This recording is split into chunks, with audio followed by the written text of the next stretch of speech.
standing here speaking to all of you. Through God, all things are possible. I appreciate the invitation to be here to share my story with all of you. In 2016, while living just around the corner here in West Islip with my 3-year-old little boy and my 10-year-old daughter and my husband, I felt unwell. I had headaches and just some head disturbances in my heart. I knew something was wrong. Growing up in Astoria, a few minutes from the city, I believed that New York City had the best doctors, right? So I set out to advocate for myself to find out what was going on. I remember the day I was sitting in a prominent New York City neurologist's office when she told me, "We found an aneurysm in your head." The room started spinning. I felt lightheaded. A million questions started going through my head. A lot of people here, "Oh, he collapsed in the bathroom and died." They found her dead in her kitchen. They found that she had a ruptured aneurysm. What is an aneurysm, I asked her, and how do I fix it? She referred me to a neurosurgeon, sent me on my way, and told me not to worry. I was devastated. I thought my life was ending. I don't even remember how I got home that day. Over the next month, I Googled, I read clinical studies. I sought out the best and most renowned neurosurgeons in Manhattan.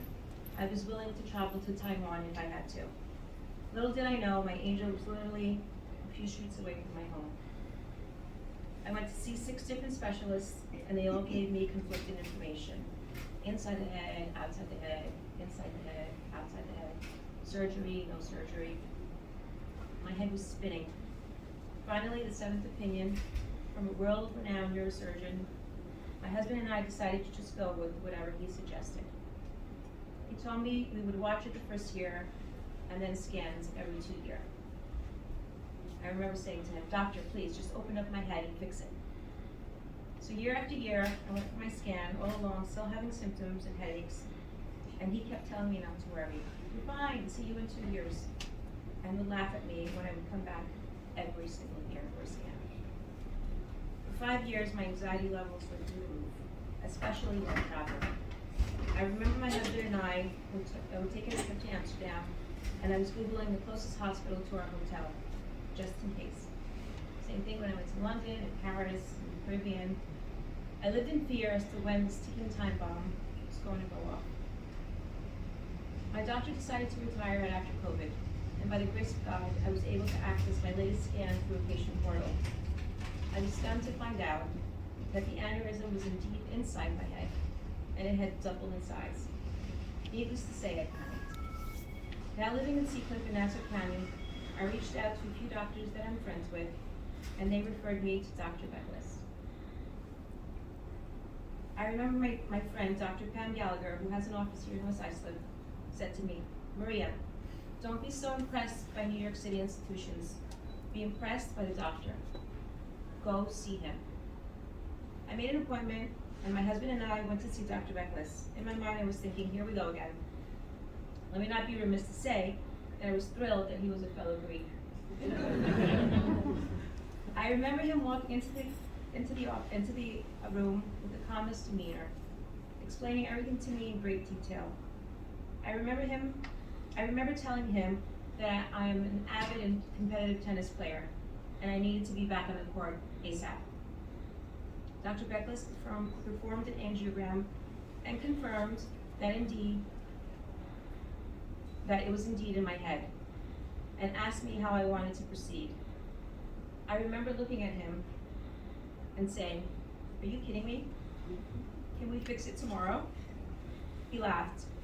I remember the night before my stent surgery, I was petrified. Was the surgery going to be a success? Was I going to see my kids again? I remember going to church and sitting with my priest for comfort. Sorry. He pulled off his cross and handed it to me and said, "Take this with you tomorrow. It's blessed." The morning of my surgery, I was dropped off by my husband. I told him that he wasn't allowed to get married again if something happened to me. I was received from the wonderful nurses that got me ready to go into surgery. I cannot begin to express how comfortable I was, how loving and caring all the nurses were, how clean the facility was. The morning prayer over the loudspeaker made me feel at peace. I asked one of the nurses if I could wear my cross, and they assured me that they didn't see a problem as long as Dr. Beckles had approved. What a departure from the norm. Dr. Beckles performed the procedure, placed a stent, and I remember waking up feeling amazing. I also remember asking him if I could go home the same day, and she said no. I went home the morning after feeling great. Let me say this again. I had a stent placed in my brain. It was an hour procedure, and I went home the next morning. How ironic is it that after years of endless hours commuting to New York City, that the solution to my problem would be right here in West Islip. At my 6-month follow-up angiogram, I woke up, and Dr. Beckles' first words to me were, "I hope you weren't attached to that aneurysm, because it's gone." So not is he only, he's not only an amazing neurosurgeon, but he has jokes too. Thank you, Dr. Beckles. Thank you to the wonderful team you have, the nurses, Sharon, Amanda, Melissa. I'm sure there was so many more. That the nurses that also held me down, held down my artery for 2 hours after the stent so that I don't bleed out. The anesthesiologists that put me out a tad bit early because I told them I was super nervous.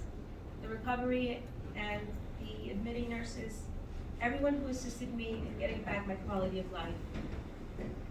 Thank you, Good Samaritan Hospital. I can't thank you all enough for such a high level of care. And let me add, I was able to play some kick-ass tennis 10 days after my step was placed. Esteemed guests, we have a major issue here. A huge elephant in the room.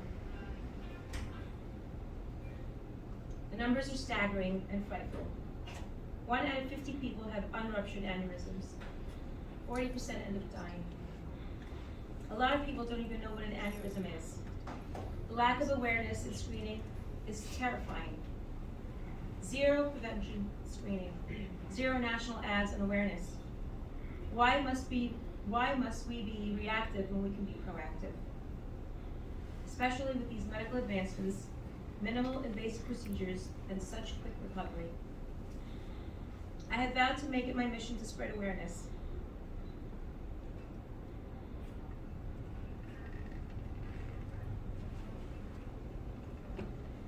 I know I'm a small fish in a big pond, but if I can save one life, my life would be meaningful. We must do better. We have to do better. What if the next person who dies from a ruptured aneurysm is your brother, your mother, your sister, or your child? We need to do better. Thank you.